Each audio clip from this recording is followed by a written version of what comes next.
I got ground vanilla wafers. You can use whatever cookies you want. And I got pecans, ground. You could use whatever nut you want. Little bit of butter. Okay? That makes a really, really good crust.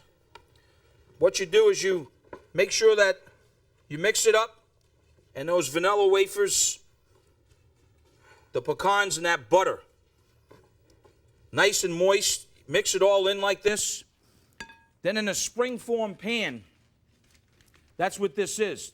Reason why I got it covered up like this is because sometimes as you start using them, like I've used mine, sometimes they get little cracks in them, you know, and they ooze out. Hey, I'm not going to throw it away. Just cover it up like that. Put a cap on it. Then we're going to put this in here, and we're going to form the crust. Makes a perfect crust right here. Not only do you want to form that, let me get this on here for a second. You want to make a little lip. How do you do that? As soon as you get it pressed evenly, what you do is you form, using your fingertips like this, you just press. See how it's kind of coming up the sides like that? You make a little lip like this. Now, you can either bake your crust 350 degrees for about 12 minutes, or sometimes I don't even bake them. Sometimes I just put it in raw like this, particularly with a cheesecake. Let me show you what we're going to do now.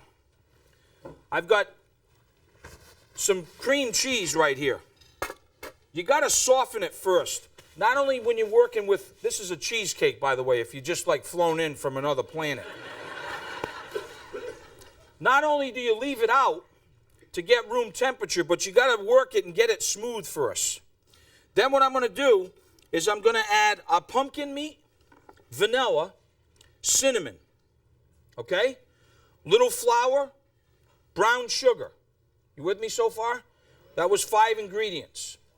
Crust, 5 ingredients. Cream cheese makes 6. Little bit of buttermilk and about 6 eggs. You add the eggs last, slowly. Add the eggs, scraping down the sides to make the filling. We're going to take the filling, pour it in the crust.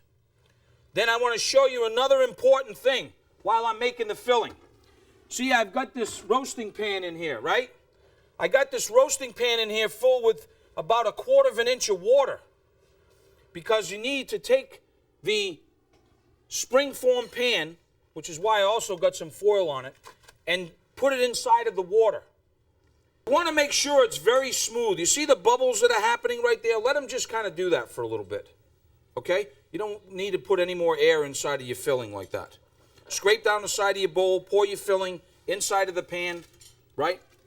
Then, like I said, 350 degrees, we're putting it inside of a water bath. It will help it a little bit from cracking, okay? About 1 hour and 15 minutes is what it's going to take. Cool it down. Very important that you let it cool. Very important holiday times coming up. Do this a day or two before.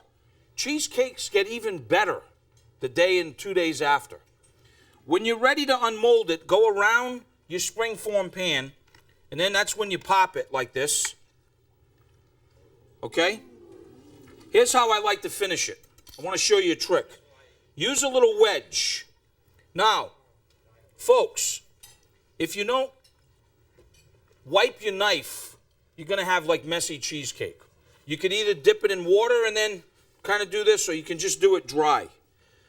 Here's how I like to serve mine. I like a little wedge of mine like such. Look at how beautiful that is. No cracks. Look at that, right? Check this out. I did some fresh whipped cream. Then what I did is once I got the fresh whipped cream, I added a little bourbon in there. Now I got some bourbon cream, right? Take a little bit of bourbon cream like this.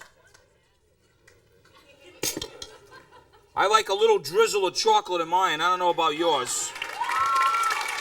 Bam, bam, bam, bam! Kind of the little bams like that. There you have it, pumpkin cheesecake. All right?